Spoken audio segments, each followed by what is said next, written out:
Welcome to the Pirate Broadcast, where we interview interesting people doing interesting things, where you can expand your connections, your community. Kindness is cool and smiles are free. And let's get this party started. What a fabulous day to start a Pirate Broadcast. And, today's no different than any other day, other than the fact that we got interesting people doing interesting things in the room today. And I have all the gratitude in the world for you being here. If you're watching live, thank you so much. Let us know where you're coming from. Ask some questions, get involved and engaged in the conversation. And if you are watching a replay, leave the comments, engage in the audience, and let's get the party started. So today we have Drew Stone in the house. Drew is, there's a lot of dimensions to Drew. And we want to be able to highlight and interview him in a way that highlights his skills and his abilities. So, Drew, welcome to the Pirate Broadcast. You're now a pirate officially. All right. Silent applause. Ahoy, matey. Thanks for having me, Russ. And nice to see everybody out there. And I look forward to being a part of your show and connecting with your people out there. Yeah, it's amazing because we connected through your sister Kelly, and she's a firecracker, like we were talking before the show, and moving and shaking and doing some things, and yep. She introduced me to you and some of the work that you've been doing. And for those that don't know you, you've done a few things. We have a kindred spirit in the music world, yep. And you're also in the film world. And kind of walk us through some of the journey that you've taken over in the last little while to get to where you are today, because you have your own show that's rocking and rolling pretty heavy. Yeah, right? I mean, I'm a born and raised New Yorker. Yeah, I come from a filmmaking family. My father was a film director. Yeah, my uncle, my brother's a director right now. He's out on the road right now chasing ghosts on some ghost show in Washington State. My dad won an Oscar in I think '63 with Mel Brooks for Best Short Film. So I grew up in the film business, around film sets, and I went to Emerson College to study acting.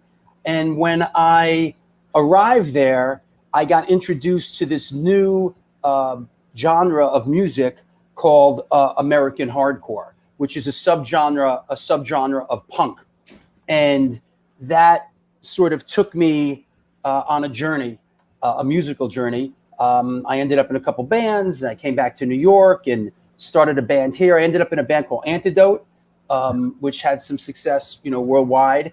And at a certain point, from all my associations, playing music, for me, a job as a teenager always meant something in the film business. I worked Right. in movie equipment rental houses. I drove trucks. I learned how to fix lights. Yeah.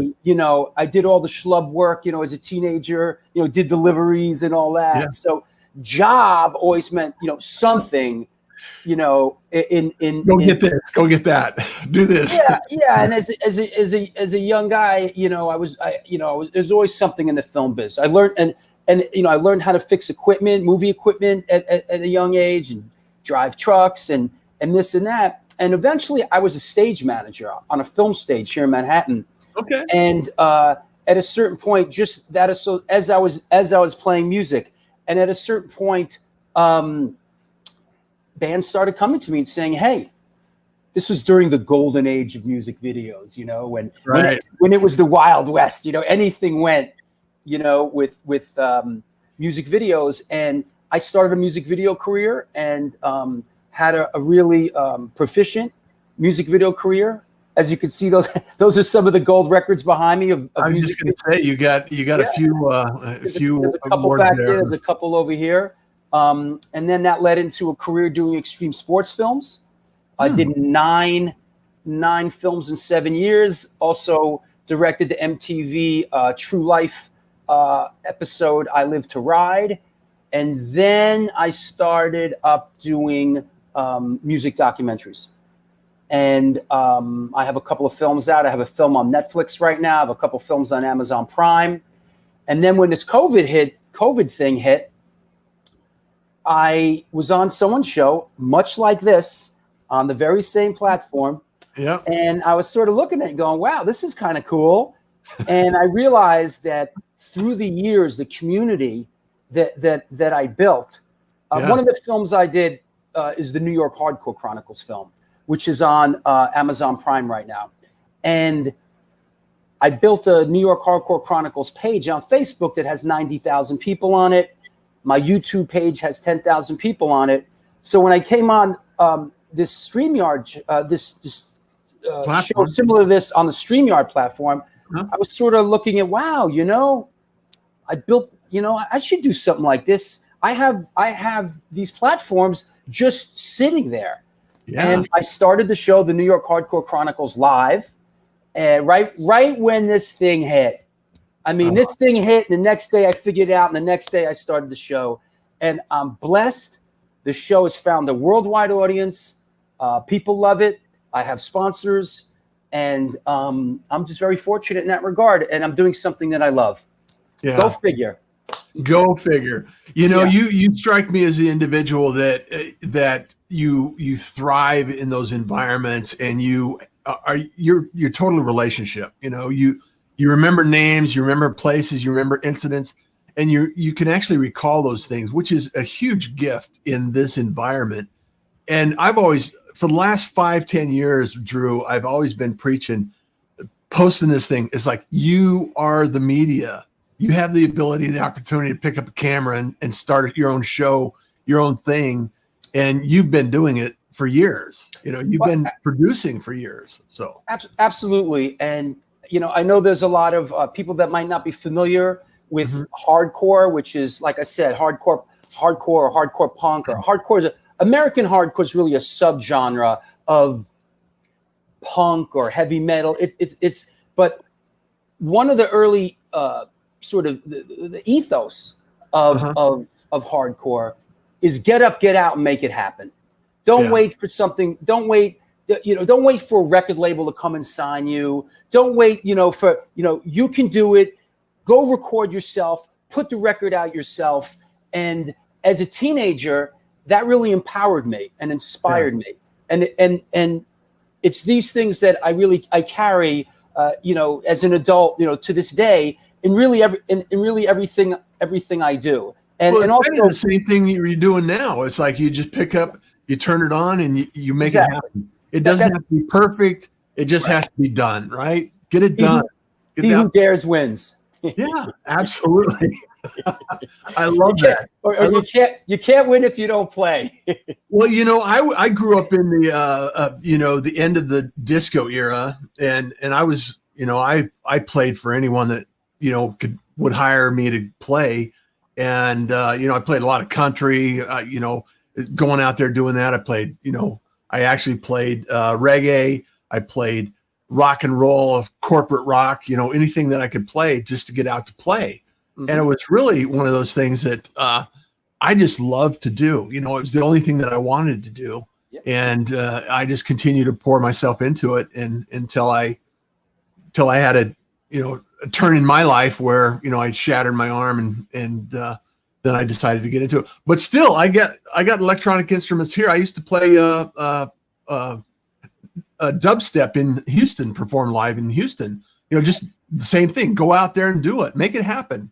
Figure it out. Well, I think it carries over into what we do now, you and I, is that being a part of the musical community and being a part of that fabric translates really to what we're doing now here, on the internet, on this platform, reaching out to people around the world.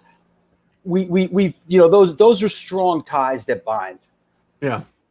And I want to also talk a little bit about, because this is so important, and I love the live music scene, and I love and enjoy some of the things that are going on in the creative process. What I don't see though is the expansion, and maybe it's just because I'm not out in the field as much because of circumstances. Like Alan Lomax, you're not out in the field. I'm not out in the field, So I'm not seeing the live venues Yeah. expand to the degree that I used to imagine they as popular as they used to be. Mhm. A lot of club owners, if they could throw on a DJ and a DJ could come in and turn some tracks and create some EDM, it's a different feel, it's a different environment than a live band going into Sure. the club and setting up and doing work. And so Well, what do you see in terms of the landscape in New York as well as around the country on what that looks like and where that's headed? well, it's absolutely a different world we live in now. And Mhm. it's like what you mentioned before. It's like when we were younger or when we were kids and teenagers, your musical identity, the music you were into was your identity. Yeah. It was like, are you disco or are you rock? Like, what are you? It's like, get him. He's a disco guy, and, I remember going to record stores, on Tuesdays and poring over the new releases and, Yeah. reading everything on there and, album, big artwork. And, this was, The I lived, heyday. I lived for this. And, now it's a bit of a different world. I mean, music, to a lot of kids is sort of like, what you hear in a video game, Yeah. and sadly, live music, it doesn't have the power of inertia that it had, all those years ago. It's different. It's changed, Yeah. but it's a different kind of world now, and I don't think there's a lot of kids that are picking up instruments like when I was when I don't think it's the same way as it used to be. no, it's not. It's different. Yeah. However, I do see on YouTube, I see these people that are looping. They'll create loops and they'll Sure. create an entire. They'll pick up a guitar and Yeah. loop a track, and then they'll pick up a bass, and then they'll sing into it, and they'll play keyboards. And I'm thinking, instrumental, and you're in your bedroom or your studio and just creating this music. And I just love the idea that they're just picking up and creating music. They're just picking up and creating something. And Absolutely. regardless of the type of music that you love or enjoy or are drawn to, whether it be hardcore, punk, rock and roll, EDM, anything, I love the fact that people are still creating music. What I would love to see are more live venues that are expanding, and it's just, I don't know how long this thing is going to last or where it's going to go. And I just shows like this keep, I think, the connection open and draw in people in the conversation. So yeah, absolutely. On my show yesterday, I had two New York City councilmen on my show, and they just created the CBGB caucus because we're losing all the venues here in New York. They're not going to they're not going to survive this pandemic. New York is. If you can't fill up a venue, you can't pay for the rent, right? Listen, live music is the last thing that is gonna be open, and especially the kind of music that I'm involved in, where kids are on top of each other, and dancing and jumping and carrying on. It's like, I think we're probably a year or two away from that at the rate we're going, and these venues are not going to survive. And it's going to be very strange, what's going to happen. But I also subscribe to the concept that my dad hit me to a long time ago about New York City, when he said, the one thing about New York City that remains the same is that it's constantly changing. And I don't think it serves me or anyone else for that matter, but I'll keep it in the eye. I just don't think it serves me to try to grip and hold on to the past. I want to be in the present, and I want to be looking towards the future. And when when the dust settles and everybody, after the zombie apocalypse, and everybody crawls out of after, it's like Stalingrad, when everybody crawls out of the bomb shelter. Yeah, listen, we'll build it new. and it'll be new and exciting, and it'll be different. But it's human nature. We just have to keep the creative process moving forward. Always. Yeah. Hey, I just want to highlight a couple of people in the room here that are popping in. Lori Knudsen, she's a pirate. Thank you so much, Lori, for being here. Good to see your face. I love that. Thank you so much. Stacy's in the house. Hi, Russ. Good morning, she says. Welcome, Drew. Welcome. Hi, Stacy. Welcome. People welcome you, man. Wow, you got a lot. Oh, okay. I was going to say, do only pretty girls watch your show? Like, what's going on here? Hey, Gabriel. Hey, Gabriel. What's up, bro? Fellow pirates. Hello, Drew. I love this conversation. Love the movie industry. Gabriel does a very similar show in the evening at 5 o'clock Central Time, I believe, or 7 o'clock Central Time. Right on. Gabriel. Hey, Gabriel, let me know when it's time for me to come on your show, bro. Just reach out.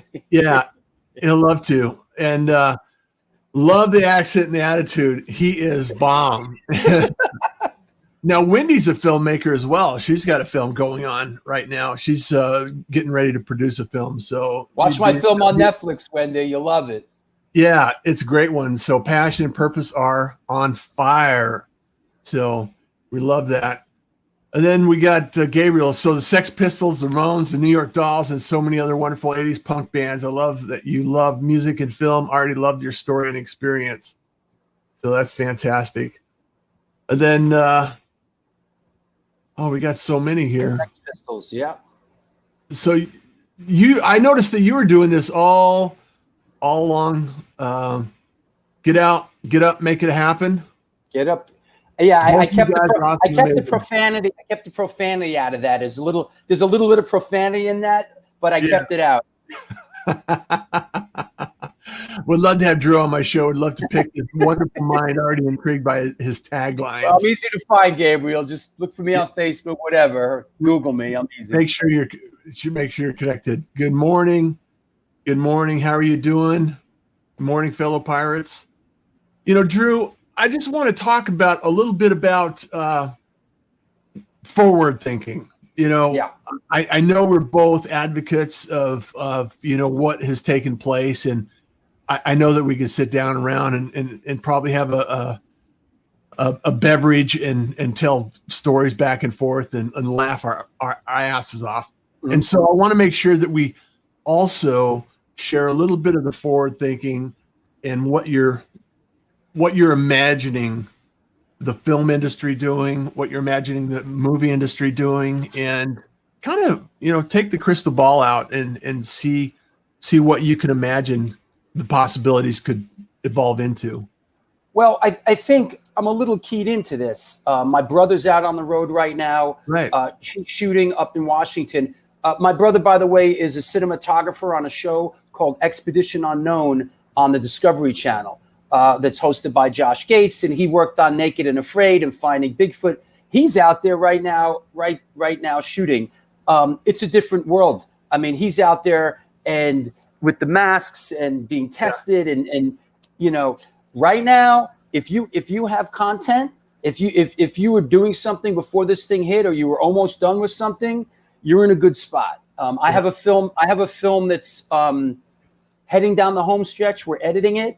I was in the Middle East shooting before this whole thing hit, but you're in a good spot if you have content. And also, I'm reconstituting some of my other content. One of my films I'm breaking up into a series because, as we all know, series is what's happening. It's like you look at Netflix and it's a 6-part. It's all these series, and really a lot of these things I look at, I'm like, this is really 2 good hours of material stretched out to 8 hour mini series. But yeah, I watch everything. I love music documentaries, and I'm a documentary filmmaker. So I'm watching documentaries all the time. I mean, I'll watch a documentary about my neighbor taking out the garbage.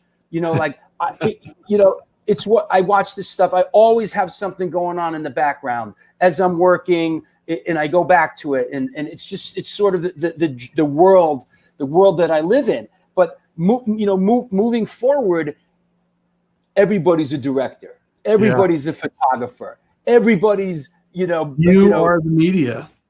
You are the media. Everybody, but that said, there's dangerous ground here, because the sort of concept that music should be free, film should be free. I spent 3 years doing a film. We have a world premiere, and the next day I see some kid put it on YouTube. Now, I'm a filmmaker, right? Yeah. This is what I do for a living. You might be a plumber. You might be an electrician. I don't ask you to come over and wire my place for free. I don't have a belief that you should be fixing my toilet for free. Then why do you have a belief that it's okay to take my art and give it away for free? Right. Yeah. And there's been many battles in that. I want to touch on a couple of points that you brought up that are key.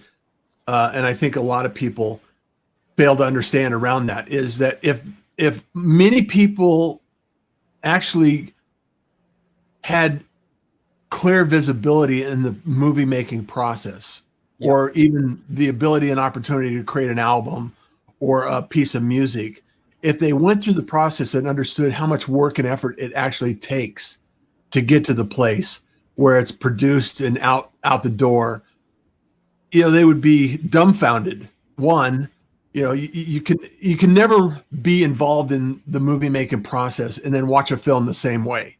You know, it's just for me, you grew up in it. It's always been that way. But also, let me say, I'm an independent filmmaker. Yeah. I'm not affiliated with a studio. I'm like, there's not many of us left. I'm a true multi-million-dollar expense account where you can just write checks every day. No, I'm here in my studio apartment. I'm here in my rent-controlled studio apartment in Manhattan. Thank you. But as an independent filmmaker or an independent artist, let's cast a wide net here. Independent artists, man, need support, and you can't hold an independent artist in the same mindset that you hold, a plumber. But that's a different process. It's a different process, Drew. Yeah. We have to recognize that, much like, and you're on Patreon, people support you, and like years ago, where the artists of previous centuries, they had patrons. They had people that paid for them to come in, and they would commission a piece of art, and then they would produce this artwork, and then they would maybe multiple pieces of artwork. And it was a long, drawn-out process. And we have to find some way that people can recognize the value and the benefits that art delivers to the world, and actually produce value and increase the value for it and from it. And it reminds me of something Bob Dylan said about, I forgot the exact words, so I'm going to paraphrase a little bit, how ludicrous it is that baseball and football players are being paid millions and millions and millions and millions of dollars yearly, and yet teachers and like that are being paid like peanuts. Like, what kind of crazy balance is this? With teachers that are empowering people, are barely getting by. And I feel like it's that sort of thing, because people the dinosaurs are dying off. A lot of the older bands, a lot of the old artists, are dying off. Aerosmith and Fleetwood Mac and Kiss or whatever, not going to be around much longer. And it's going to be a new landscape. And people, it's funny because, all the bitching people did about record labels back in the day, record label, rip me off, this and that, now people go, man, they long for the record labels because there was an infrastructure there. Yeah. There was an infrastructure, and labels would support bands, and bands would, go on the road, and and that infrastructure, barely exists now and it's a whole new topography. Yeah. Well, and I think we, much like the live venues in New York and the change that's taking place constantly, Mm-hmm. we have to reimagine what that looks like going forward, because two things are true. Artists create, and art needs to be supported. Right on. And so how do people support you in the creative process that you're going through, and the films that you're making, and the energy that and the enthusiasm that you draw from your experience and pour into these platforms? How could people, I know you're on Patreon, talk us through some of the ways that people are supporting you now and how people can support you going forward? Well, the Patreon thing is really big in my world right now, because what it is it's really almost like my personal channel where I release unreleased outtakes from my films. The film that I have on Netflix right now, which is called "Who the F Is That Guy? The Fabulous Journey of Michael Lago," it's on Netflix. Cyndi Lauper's in it. Johnny Rotten from the Sex Pistols. The Metallica guys are in it. And all that. And so I'm releasing outtakes from that film. I'm releasing outtakes from my other films, outtakes from all the years that I've collected stuff. Because part of the problem is now I'm done putting stuff on the internet because it gets passed around 5 minutes later with no credit and no recognition. If the internet's changed in the past couple of years. So for me, Patreon is a big thing. If anybody wants, and there's different tiers on Patreon. For $2 a month, you get this. For $5, this. For 10. So if anybody out there is interested, go check it out. Go to Patreon and just punch in my name, Drew Stone, and check out my page. See what's going on there. There's a lot of cool stuff. A lot of different tiers. Also, anytime I do a film, it's independently financed. I mean, I do Kickstarter, I do GoFundMe, and that's how my films get funded. There's a lot of those platforms that didn't exist 10 years ago. Oh yeah, for sure. So that's what I'm thinking of is we just have to continue to evolve and create something new to create support and then create content, right? Yeah. So, and try to. It's tough for me, and I'm assuming it's tough for some of you people out there. The technology thing is stressful. It's like, I'm not a technology whiz, so, all these platforms and all this stuff, like as soon as I start getting into it, like my brain collapses on itself, it's tough. I'm not that fluent, but I'm fluent enough. Yeah. And things like Kickstarter and GoFundMe, this is, anybody out there, hey, follow me on Instagram. Stone Films NYC on Instagram, STONEFILMS NYC, Stone Films NYC. Follow me on Instagram. You see what's going on. Friend me on Facebook. I'd love to meet you. And it's awesome because, like I said, I met you through your sister Kelly. She's an awesome individual that is out there, making things happen. And I just appreciate the fact that you're here, Drew. I love the work that you're doing. I love the energy and the enthusiasm. I know our paths will cross again.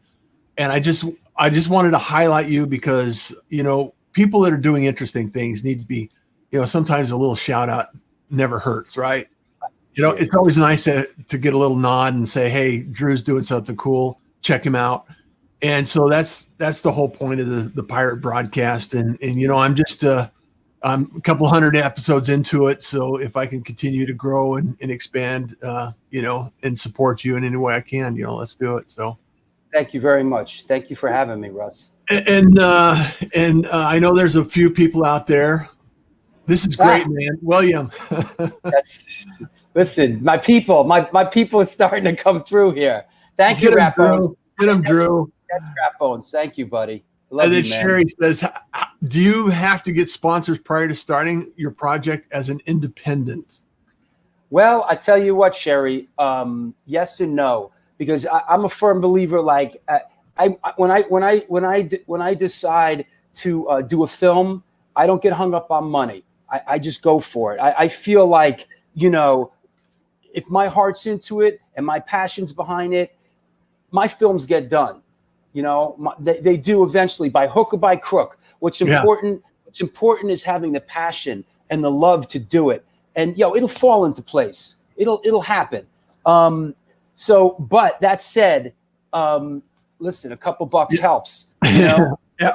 The other thing is the way that I kind of do things. It's hard to get money unless you have something to sort of show people. So it's like putting the cart in front of the horse. So it's a little bit of both. You want to get a couple bucks to get it rolling. And then once it's rolling, you got to get, like, the train's pulling out of the station, and you got to get more people on board. And then people are running after. And then once the film starts getting done, people are running after the train. They want to get on it. Momentum creates momentum, right? Absolutely, man. Absolutely. Yeah. So I just Annie Lieb, she's going to be on the show. Hi, Annie. I think tomorrow. What an incredible special background, Drew Stone. You're awesome. I support art creation and support your endeavor. Thank you. And hey, Pirate Broadcast just barely made it. So this is great, man, William. Hey, can we put the poster of my film that's on Netflix up? Yeah, you got it? Yeah. How's share it this? up. There you go. You should have it on your end there. There you go. So that out of the way.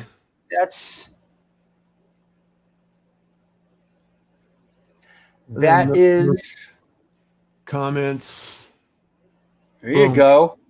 There we go. Okay, that's my film that's on Netflix, everybody. Please go watch it. It's an incredible story about a gay Hispanic man who grew up in a Hasidic neighborhood in Brooklyn, who went on to change the face of the music business. It has Cyndi Lauper in it, Metallica, White Zombie, the whole gang. I'm really proud of this film. If you love music, you will love this film. It's a great film. It's a great film. There you go. That's it. So Drew, as always, it's a pleasure and an honor to have you on the show. It's now that you're a pirate, we're connected. Join the pirate community, people. And also, just by the way, this episode will be up on russjohns.com. The podcast will be available, so it can be shared out and everything else. I'll send it over to you later today. And let's support the community, the creative process, and everybody involved in it. And I just can't share this enough. And always interesting people doing interesting things. It's worthwhile, and hopefully you found value in this. So, Drew, thank you for having me. Yeah, appreciate it, man. Yeah, thank you for having me, and I want to thank everybody out there who supported me as an independent artist through the years. And that's it. Do good things, and good things will come to you. Awesome. Take care. Take care, everybody. Thank you for joining the Pirate Broadcast. If you found this content valuable, please like, comment, and share it across your social media channels.